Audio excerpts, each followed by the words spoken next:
오늘 우리에게 주시는 하나님의 말씀은 갈라디아서 6장 11절부터 18절 말씀입니다. 갈라디아서 6장 11절부터 18절 말씀 제가 봉독하겠습니다. 내 손으로 너에게 이렇게 큰 글자로 쓴 것을 보라. 무릇 육체의 모양을 내려하는 자들이 억지로 너에게 할례를 받게 하면 그들이 그리스도의 십자가로 말미암아 박해를 면하려 함뿐이라. 할례를 받은 그들이라도 스스로 율법은 지키지 아니하고 너에게 할례를 받게 하려 하는 것은 그들이 너희의 육체로 자랑하려 함이라. 그러나 내게는 우리 주 예수 그리스도의 십자가 외에 결코 자랑할 것이 없으니 그리스도로 말미암아 세상이 나를 대하여 십자가에 못 박히고 내가 또한 세상을 대하여 그러하니라. 할례나 무할례가 아무것도 아니로되 오직 새로 지으심을 받는 것만이 중요하니라. 무릇 이 규례를 행하는 자에게와 하나님의 이스라엘에게 평강과 긍휼이 있을지어다. 이후로는 누구든지 나를 괴롭게 하지 말라. 내가 내 몸에 예수의 흔적을 지니고 있노라.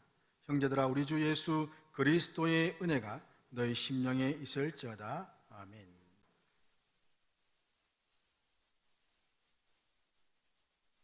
사람마다 말하지 않고는 견딜 수 없는 자랑들이 마음 가운데 하나씩은 있을 겁니다.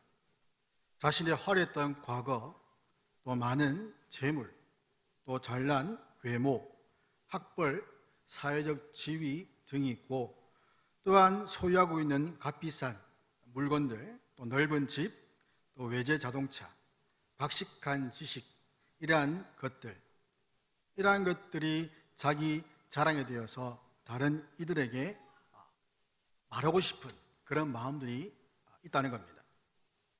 이런 자랑이 다른 사람들에게 좋을 때도 있겠지만 그러나 대체적으로는 부정적인 효과를 줄 때가 많습니다.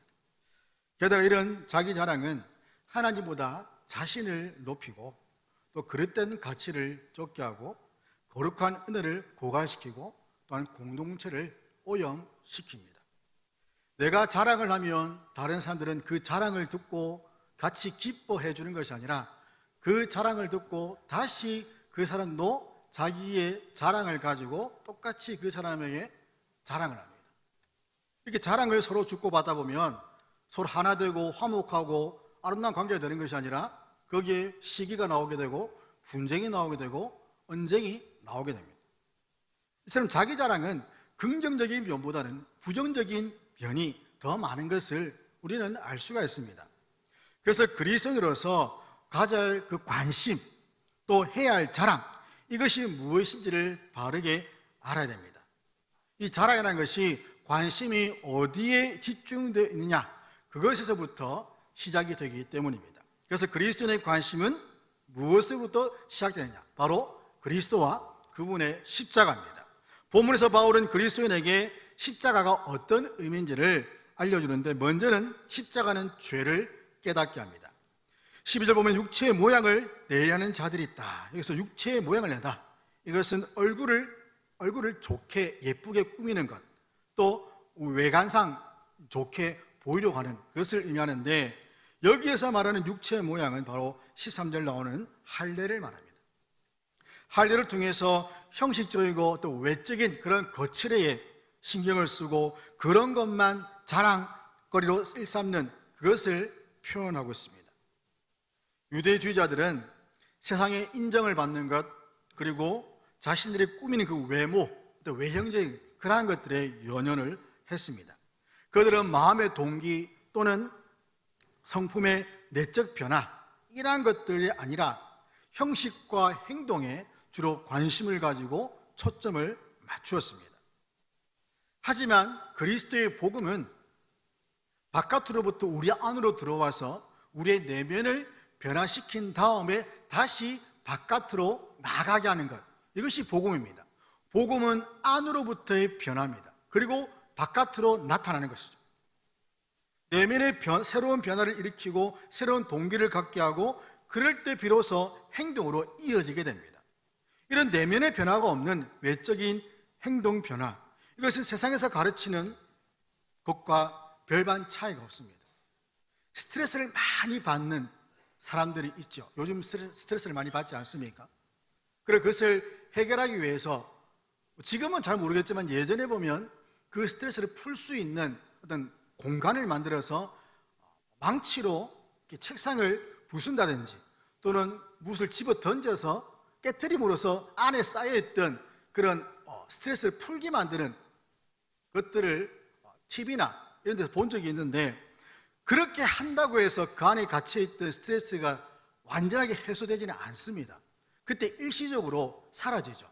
일시적으로 풀리고 일시적으로 시원할 뿐이지만 결국 다시 돌아가면 원래대로 직장에서 받는 스트레스, 가정에서 받는 것, 사람 관계에서 받는 그 모든 것들이 다시 원래대로 채워지게 됩니다.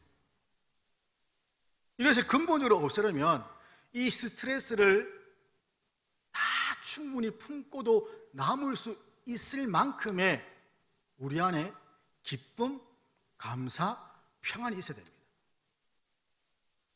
오대양에 태풍이 불고 허리케인이 불고 무엇이 오더라도 그 바다는 지구에 있는 전체 바다는 어떤 요동도 없습니다. 단지 그 일부만 움직일 뿐이죠. 마찬가지로 우리 안에 하나님 주시는 그 은혜와 사랑이 있으면 이러한 스트레스 무엇 반대하더라도 다 품고 기쁨으로 우리가 감당할 수가 있는 겁니다. 마찬가지로 십자가를 통해 죄를 깨달은 그리스도인은 말씀을 통해서 그 모든 것들을 다 보게 됩니다. 자기 자신을 보게 됩니다. 내 안을 보게 됩니다. 내가 선한 행동을 하고 말하는 것, 이것이 과연 내 안에서 실제적으로 바뀌어진 것으로부터 의한 것인지, 아니면 그냥 내 의지로 잠깐 내 기분에 따라서, 감정에 따라서 일시적으로 나타나는 현상인지를 분별해야 한다는 겁니다.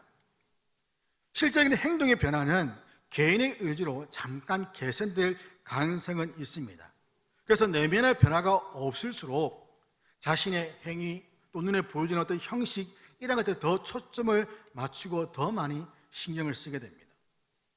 유대주의자들이 바로 육체의 모양을 내는 그것에 바로 이러한 것이 있다는 겁니다. 육체의 모양을 내는 것, 그것에만 관심이 있었던 겁니다. 행동에 초점을 맞추고 그들의 마음의 변화에는 초점을 맞추지 않았습니다. 그래서 육체의 모양을 낸다는 표현은 직접적으로 율법을 외형적으로 지키는 것을 의미합니다. 그렇다면 왜 이 육체의 모양인 할례, 이것을 받겠을까 하면 그 일을 먼저 말하기를 십자가로 인한 핍박을 받지 않기 위해서다. 12절 보면 그들이 너희 그리스도의 십자가로 말미암아 박해를 면하려 뿐이라. 십자가로 말미암은 그 박해를 받지 않기 위해서 할례를 받겠다는 겁니다. 이 십자가는 유대인들에게 걸림돌이었습니다. 이 십자가는 패배였고 수치였고 또 저주의 상징이었습니다. 그들을 구원할 메시아가 이 저주의 상징이며 패배의 상징이고 수치의 상징인 이 십자가에 달려 죽었다라는 것을 그들은 받아들일 수가 없었던 겁니다. 그러기에 그들에게 있어서 이것이 거리끼는 것이 되었던 것이죠. 걸림돌이 되었던 겁니다. 또한 유대교의 존엄과 그들의 기본적인 가르침을 무너뜨리는 것이기 때문에 이것을 받아들일 수가 없었습니다. 또한 이 할례는 유대주의자들이 강조하는 것이었기 때문에 이 십자가와 할례를 강조해서 핍박을 면하려고 했습니다. 이것은 예수님을 믿음으로 의지하지 않고 지식과 노력으로 이 땅에서 자신을 보호하고 지키려는, 그러니까 이기적인 욕심에서 비롯되는 겁니다. 어떨 때는 십자가를 드러내어서 자신이 예수 믿는 사람이냐 보여주고, 또 어떤 때는 그 할례를 드러내어서 그 십자가로 말미암은 그 핍박을 피하려고 하는 이중적인 모습을 보여주고 있는 것이죠. 나만 피해를 입지 않으면 된다는 그런 생각입니다. 언제든지 소속을 바꾸어 가면서 자신의 입을 그 피해를 받지 않으려고 하는 일종의 꼼수라고 할 수 있는 것이죠. 두 번째 이유가 나옵니다. 13절 보면 갈라디아 교인들의 육체를 자랑하려 함이라. 그들이 너희의 육체로 자랑하려 함이라. 이방인들에게 이 할례를 받게 함으로써 유대 개종자로 만들어버립니다. 그렇게 함으로써 자신들은 율법에 열심히 있는 그런 헌신자로 보이게 하려는 이기적인 욕심이 있었습니다. 또 그렇게 함으로써 율법으로 말미암아 이미 자유롭게 된 이 갈라디아 교회 교인들을 다시 율법의 속박 아래 가두고자 했던 것이죠. 이런 종교적인 열심은 곧 이기적인 욕망의 근거가 되어버렸습니다. 성도들 중에서도 이기적인 욕심 때문에 종교적인 열심을 낼 때가 있습니다. 때로는 목회자들이 책망합니다. 좀 더 열심히 하십시오. 예배에 참여하고 새벽기도 오고 수요기도회, 금요기도회 모든 교회 공적 모임에 참여해야 합니다. 라는 책망을 듣기 싫어서 또 다른 성도들의 비방을 의식했습니다. 아니 직분자로 가면서 왜 저 정도밖에 안 되는 거예요? 라는 그런 말들이 듣기 싫으니까 나오는 겁니다. 또는 직분자 선출을 앞두고 있는 경우, 혹은 자신들의 명성, 또 때로는 사업의 이익을 위해서, 또 다른 사람들로부터 존경받기 위해서 그런 마음에서 열정적으로 행하기도 합니다. 또는 새벽기도회에 열심히 참석하고 11조를 규칙적으로 내고 봉사를 열심히 하는 것, 이 모든 것들이 다 이기적인 욕망의 100%라고 할 수 없겠지만 그러나 그러한 욕망들에 의해서 움직이는 경우가 많다는 겁니다. 타인의 눈을 의식하거나 개인의 이기적 욕심을 위해서 헌신과 봉사의 열심을 자신도 모르는 사이에 낼 수가 있다는 말입니다. 또한 내가 교회를 조금 더 많이 하는 것이 다른 사람들보다 하나님의 사랑을 더 많이 받는 근거라고 생각하기도 합니다. 이런 생각은 율법적 의를 간과해서 종교적인 열심을 내었던 이 바리새인들과 아주 비슷한 모습입니다. 그들은 정기적으로 금식했습니다. 그들은 성경을 연구하고 하루에 3번씩 성전에 나가서 기도했습니다. 실제 그들의 경건 생활을 따라가자면 우리는 아무것도 아닐 겁니다. 그들은 경건의 모습에 있을 만큼은 아주 철저하고 아주 완벽하게 지켰던 사람들이었던 것이죠. 마태복음 23장 5절에 보면 그들의 모든 행위를 사람에게 보이고자 하니 곧 그 경문띠를 넓게 하며 옷을 길게 하고, 또 23절 보면 화 있을진저 외식하는 서기관들과 바리새인들이여 너희가 박하와 회향과 근처의 11조는 들이되 율법에 더 중요한 바 정의와 긍휼과 믿음은 버렸도다. 그리고 33절 보면 이렇게 책망하십니다. 뱀들아 독사의 새끼들아 너희가 어떻게 지옥의 판결을 피하겠느냐. 예수님을 외형에 치중한 바리새인들을 강력하게 책망합니다. 이런 유대주의자들의 열심이 자신들은 하나님을 위해서 열심히 한다고 했지만 그러나 오히려 이것이 하나님을 욕되게 하는 것이라는 거죠. 하나님을 욕되게 열심이고 사람들을 실족케 하는 열심이 되어버렸기 때문입니다. 예수님 때문에 자유를 누리던 자들에게 다시 율법의 속박 아래로 끌고 와서 할례받게 하는 것, 이것이 얼마나 무의미한 노력인가, 헛된 노력인가를 보여주는 겁니다. 게다가 유대주의자들이 이렇게 했던 것은 자기 개인과 또 유대 민족이라는 어떤 것과 또 종교의 자부심, 이런 것들을 위한 것이었습니다. 그들은 영혼에 대한 관심보다는 자신들의 종교심과 그 종교적 열심을 내어서 보여주어서 내가 어떤 사람인가를 보여주려는 그러한 것에 더 관심이 많았습니다. 바울 시대 정통 유대인이라는 그러한 것들이 그들에게 자랑거리였습니다. 그들은 할례를 자랑하고 율법 준수를 자랑했습니다. 유대인들의 삶이 다 그러했습니다. 다른 사람들은 알아주지 않을지라도 내 스스로 이러한 것들의 자부심을 가지고 자신의 행동을 자랑하고 칭찬받기를 기뻐했습니다. 이처럼 자기 자랑은 단순히 사람들에게 자신을 드러내어 보이는 것처럼 보이지만 그러나 그 이상으로 자신을 높이는 겁니다. 나 자신을 높이는 겁니다. 그리고 항상 이런 자랑은 늘 눈에 보이는 것과 관련이 되어 있습니다. 사람이 자꾸만 이 외형에 치중하는 것, 행동에 치중하는 것은 그 인간의, 그 사람의 그 내면의 변화, 정말 내 안에서의 어떤 급격한 변화, 말씀을 통한 변화가 없기 때문입니다. 이 말은 곧 그들 안에 참된 믿음이 없기 때문에 그들은 이러한 외적인 것, 특별히 언변, 말로서 자신들을 더 경건하게 보이려고 한다는 겁니다. 하지만 성경이 이렇게 말씀합니다. 고린도서 3장 18절 보면 아무도 자신을 속이지 말라. 너희 중에 누구든지 이 세상에서 지혜가 있는 줄로 생각하거든 어리석은 자가 되라. 그리하여야 지혜로운 자가 되리라. 그리고 갈라디아서 6장 7절 보면 스스로 속이지 말라. 하나님은 업신여김을 받지 아니하시나니 사람이 무엇으로 심든지 그대로 거두리라. 야고보서 1장 22절 보면 말씀을 행하는 자가 되고 듣기만 하여 자신을 속이는 자가 되지 말라. 세 가지가 넣은 자신을 공통이 세 가지 공통되는 것이 자신을 속이지 말라. 자신을 속이지 말라는 겁니다. 특별히 야고보 1장 22절에서 말씀을 뭐라 합니까? 행하는 자가 되고 듣기만 하여 자신을 속이는 자가 되지 말라. 이 비슷한 말씀이 마태복음 7장에 보면 나옵니다. 말씀을 듣고 행하는 자는 지혜로운 자이고 말씀을 듣고 행하지 않는 자는 어리석은 자다. 곧 말씀을 다 듣는데 그 말씀을 행하지 않으면, 말씀대로 행하지 않으면 그것은 자신을 속이는 것이고 어리석은 자라는 말씀입니다. 그러기에 우리는 스스로에게 속지 말아야 됩니다. 우리는 늘 말씀을 듣기 때문에 나는 믿음이 있고 나는 신앙생활 잘한다라고 생각합니다. 그렇게 착각합니다. 하지만 실제로 어려운 일이 생겼을 때에 그 들은 말씀이 삶으로 살아야지 못하니까 흔들리고 무너져서 쉽게 믿음을 버리는 그런 일들이 일어나는 것을 볼 수 있지 않습니까?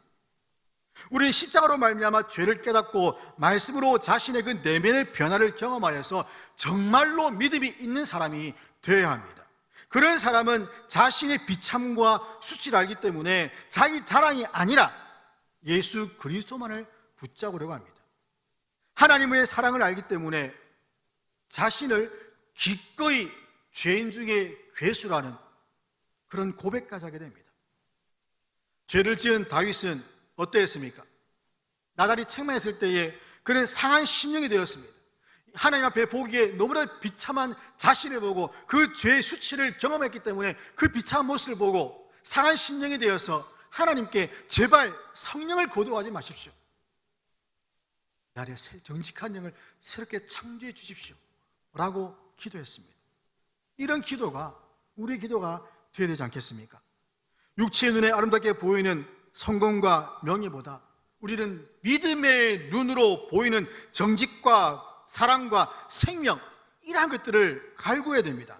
그냥 마냥 좋아 보이고 아름답게 보이기만 그런 허무한 것들, 이 세상 것들을 자랑하지 말고 말씀으로 죄를 깨달아 자신의 그 내면의 변화를 허락하시는, 그리고 참된 믿음을 우리에게 주시는 그 하나님을 자랑하고 그 하나님을 믿음으로 살아가는 저 여러분 되시기를 주의 이름으로 축원합니다. 두 번째는 십자가는 그리스도를 바라보게 합니다. 말씀드렸듯이 유대주의자들의 자랑은 아브라함의 혈통이었고 또 모세의 율법을 잘 지키는 것이었습니다. 그들은 이 사실을 통해서 하나님 앞에 나아갈 수 있다라고 생각했고 또 그러기에 더 자신들이 가진 그 혈통과 율법 준수를 자랑했습니다. 반면에 이 바울의 유일한 자랑은 우리 주 예수 그리스도의 십자가밖에 없다라고 14절에서 말하고 있습니다. 그러나 내게는 우리 주 예수 그리스도의 십자가 외에 결코 자랑할 것이 없으니, 우리가 자랑하는 것 그리스도의 십자가밖에 없다는 겁니다. 바울에게 무엇 하나 빠지는 것이 없었습니다. 배경, 학벌, 혈통, 무엇이든지 빠진 것이 없었습니다. 하지만 바울에게 있어서 자신의 그 배경과 동일시할 만큼, 아니 그 이상으로 뛰어난 자랑스러움이 바로 십자가였다는 겁니다. 그래서 구원에 있어서도 자신의 능력과 공로가 아니라 오직 그리스도와 십자가만 의지해야 함을 보여주고 있습니다. 그러기에 우리는 결코 우리 자신과 그 십자가를 동시에 자랑할 수가 없습니다.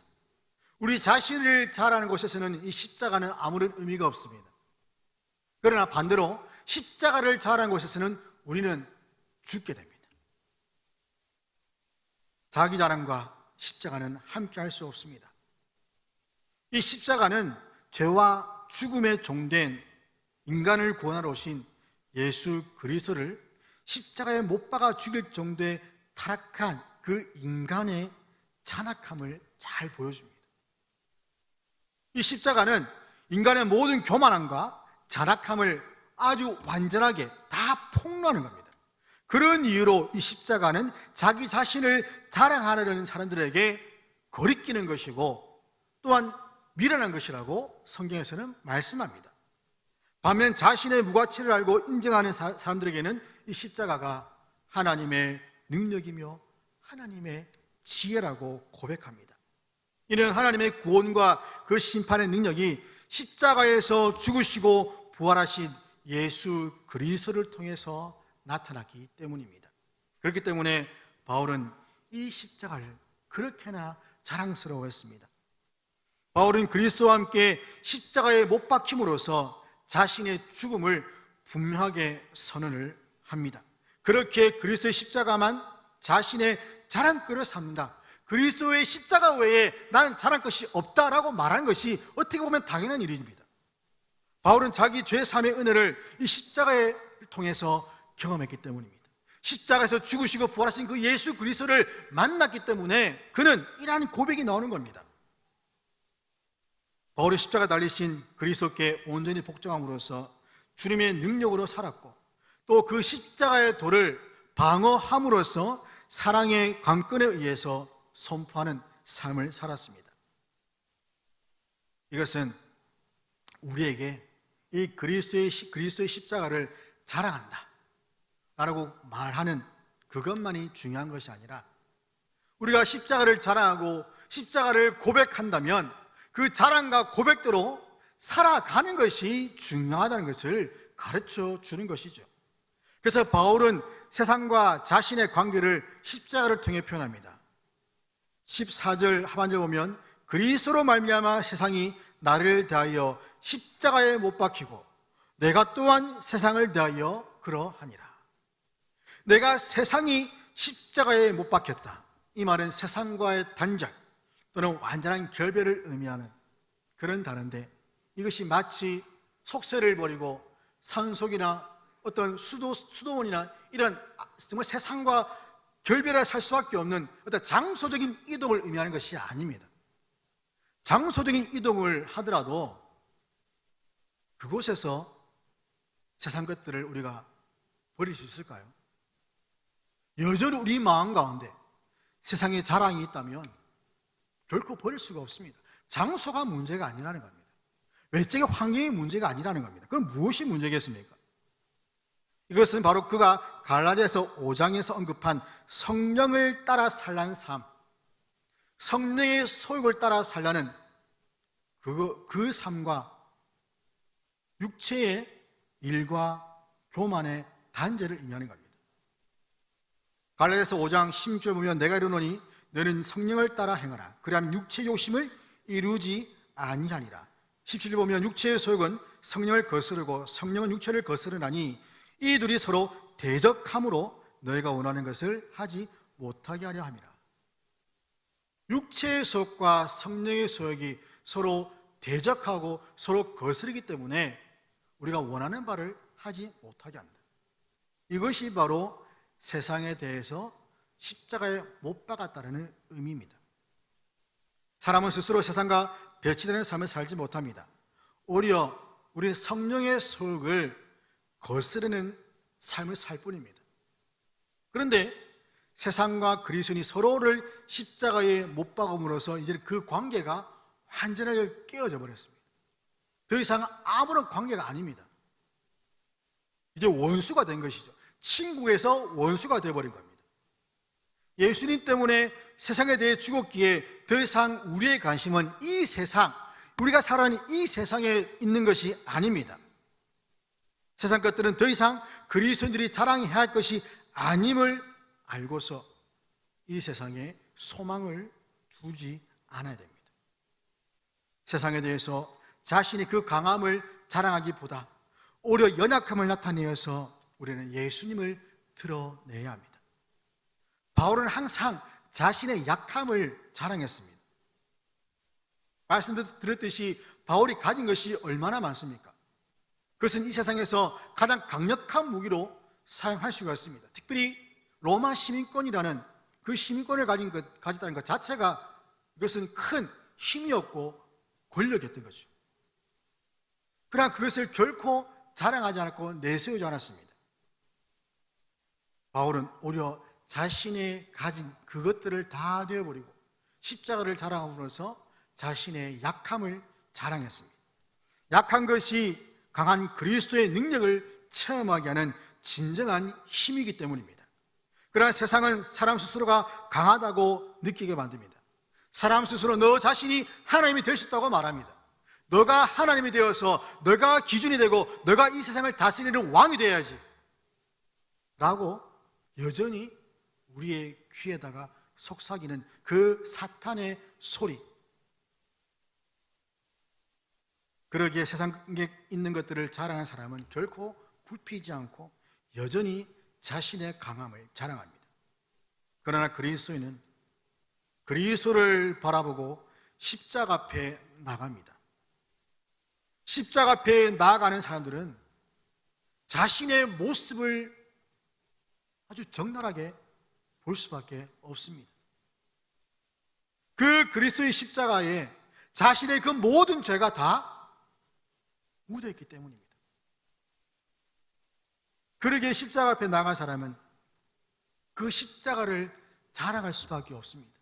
내 죄를 다 해결하신 예수 그리스도께서 달리신 그 십자가를 자랑 안 하면 무엇을 자랑하겠습니까? 그리고 자신의 약함을 인정합니다. 우리가 약할 때에 그리스도는 우리에게 강함이 되십니다. 그리스도는 세상에 대해서 자신의 약함을 인정하고 그리스도를 붙잡고 그리스도만을 자랑할 때에 비로소 진정한 강함을 경험할 수가 있습니다. 이것이 곧 세상에 대해서 죽는 것이고 십자가를 자랑하는 자의 모습입니다. 바울은 그리스도의 십자가의 공로로 세상에 대해서 죽었고 영원한 생명을 얻어 구원받은 인생으로 변화되었습니다. 바울은 하나님을 알지 못하는 사람들이 하는 그 세상 자랑들과 달리 허무하지도 않고 시들지도 않는 그 최고의 복인 그리스도를 자랑하는 자가 되었습니다. 우리는 이런 바울의 삶을, 이런 바울의 모습을 본받아야 됩니다. 우리 자신의 무능과 무가치를 깨닫고 오직 그리스도와 그분의 그 십자가만을 자랑하는 인생이 되어야 됩니다. 우리는 우리 자신과 세상과 십자가를 결코 동시에 사랑할 수도 없고 자랑할 수도 없습니다. 우리는 십자가 뒤에 우리 자신을 감추어야 되고 오직 그리스도와 그분의 십자가만 세상에 드러내는 그런 통로가 되어야 됩니다. 그리고 바울은 성도에게 있어서 중요한 것이 15절 말씀처럼 할례 유무가 아니라는 겁니다. 할례나 무할례가 아무것도 아니로되 오직 새로 지으심을 받는 것만이 중요하니라. 곧 성령으로 거듭나서 그리스도 안에서 새로 지으심을 받는 것이 정말로 중요하다는 겁니다. 이것이 가장 중요하다는 것이죠. 우리가 구원을 확신하고 하나님의 능력에 대해서 능력이 있는 증인이 되는 것은 우리의 겉모습이 아닌 우리의 내면의 변화, 우리의 마음의 변화에 있다는 겁니다. 이것은 기독교가 외형적이고 형식인 종교가 아니라 내면적이고 영적인 종교라는 것을 말해줍니다. 그런데 사람들은 죄를 깨닫는 그 심령보다 외적 의식과 형식에 연연할 때가 많습니다. 그리고 그것을 구원의 방편으로 삼기도 합니다. 그러나 기독교는 외면적이거나 의식적인 것을 강조하기보다 진실성과 내면성과 거룩성 등을 강조합니다. 이렇게 십자가를 통해 죄를 깨달은 자들은 하나님께로 돌아오고 말씀에 순종하는 삶을 살게 됩니다. 16절에 보면 무릇 이 규례를 행하는 자에게와 하나님의 이스라엘에게 평강과 긍휼이 있을지어다. 하나님은 순종하는 자들에게 긍휼과 평강을 주십니다. 그러므로 십자가를 통해서 죄를 깨닫게 하시고 예수 그리스도를 바라보게 하시는, 그리고 평안과 긍휼을 주시는 하나님을 찬양하고 감사하는 저와 여러분이 되기를 주의 이름으로 축원합니다. 세 번째는 십자가는 예수님의 흔적입니다. 바울은 유대주의자들의 도전에 대한 대응을 마무리하면서 자기 몸에 있는 예수 그리스도의 흔적을 제시합니다. 바울은 예수님을 위해서 새롭게 지은 바 되었기에 예수님과 연합한 흔적, 하나된 흔적을 가지고 있었습니다. 여기서 흔적이라 하면 노예나 가축에게 찍는 낙인입니다. 인두를 가지고 불에 달구어서 그것을 사람, 종이나 또는 가축의 몸에다가 이렇게 눌러서 찍지 않습니까? 그렇게 함으로써 평생 지워지지 않는 그 흔적을 남김으로써 너는 노예다, 너는 내 거다 라는 그 낙인, 그것을 말하는 겁니다. 이것은 이 낙인을 찍음으로써 이제 소유권이 누구에게 있느냐? 세상이 아니라 이제 그리스도에게 모든 소유권이 있음을 나타내는 것이죠. 그래서 바울의 그 인생이 자신의 것이 아니라 바로 예수 그리스도의 것임을 인정하는 겁니다. 실제로 바울은 이 예수님 이름 때문에 고난을 많이 받았습니다. 그로 말미암아 생긴 흉터, 상처, 이러한 것들을 그는 흔적이다라고 표현을 했습니다.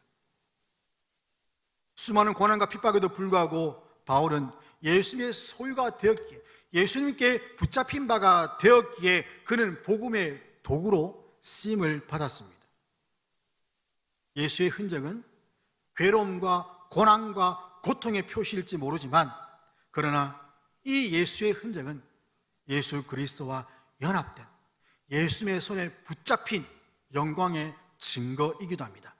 하나님 나라를 위해 애쓰면서 수많은 고통과 갈등 중에서도 주님을 위해 봉사하는 그리스도인은 이러한 예수님의 흔적을 가지고 있습니다. 지금 여러분에게 이러한 예수님의 흔적이 있습니까? 아니면 여전히 세상의 흔적을 몸에 지니고 있습니까? 그리스도인으로서 세상에서 살면서 세상의 흔적을 많이 가지고 있다 하면은 부끄러워해야 합니다. 자랑이 아닙니다. 세상의 흔적은 우리의 자랑이 아니라 우리의 수치요, 우리의 부끄러움이 되어야 됩니다. 그것을 많이 가지고 있다는 것은 그만큼 세상에 물들어 있다는 것이고 그만큼 세속화되었다는 증거입니다. 그렇게 세상의 흔적들을 지워나가면서 거기에다가 예수님의 흔적을 새겨나가야 됩니다. 그러나 실제로 이러한 주님을 위해 고난의 흔적보다 오히려 다른 사람들로부터 받은 상처들을 많이 이야기합니다. 그러나 이러한 상처들을 보면 대부분이 주님을 위한 것이 아니라 자신을 변호하기 위한 것이고 자기 자랑을 하는 중에 받은 상처들. 사람들이 자기 자랑을 하게 되면 대부분의 사람들은 그 자랑을 듣지 않습니다. 듣는 것처럼 보일지 모르겠지만 실제로는 듣지 않습니다. 속으로 욕하죠. 또는 너만 자랑거리가 있냐, 나도 자랑거리가 있다 하면서 언제 그 자랑을 할 타이밍을 엿보다가 또 자기 자랑을 막 쏟아내어 버립니다. 이렇게 자기 자랑을 하다가 생긴 상처들, 이러한 상처의 흔적은 우리에게는 더 이상 필요가 없습니다. 자기 자랑하다가 받은 상처 갖고서 마치 주님 때문에 받은 것으로 착각하는 것. 하지만 진정으로 십자가를 경험한 사람은 성령의 역사를 통해서 삶 속에서 자기 십자가를 지고 가면서 예수님의 흔적을 갖게 됩니다. 자기 십자가를 지고 가면서 많은 사람들로부터 받는 그 핍박, 비난, 그것이 자기에게 예수의 흔적이 된다는 겁니다. 그 십자가를 보면서 그리스도께서 나를 구원하신 그 은혜를 기억하면서 예수 그리스도를 위해서 살아가는 겁니다. 그러나 많은 성도들이 예전과 달리 하나님과 교회에 그 관심의 정도가 점점 줄어들고 있습니다. 심하게 말하면 뭐 없다고 해도 과언이 아닐 정도로 교회 일, 하나님의 일에 대해서 많은 성도들이 마음을 두지 않습니다. 단지 열심히 있는 몇몇 사람들만 관심을 갖고 일을 합니다. 오히려 세상 사람들과 동일하게 그냥 내가 무엇을 얻을까, 내가 무엇을 입을까, 무엇을 먹을까, 이러한 것에 관심이 많습니다.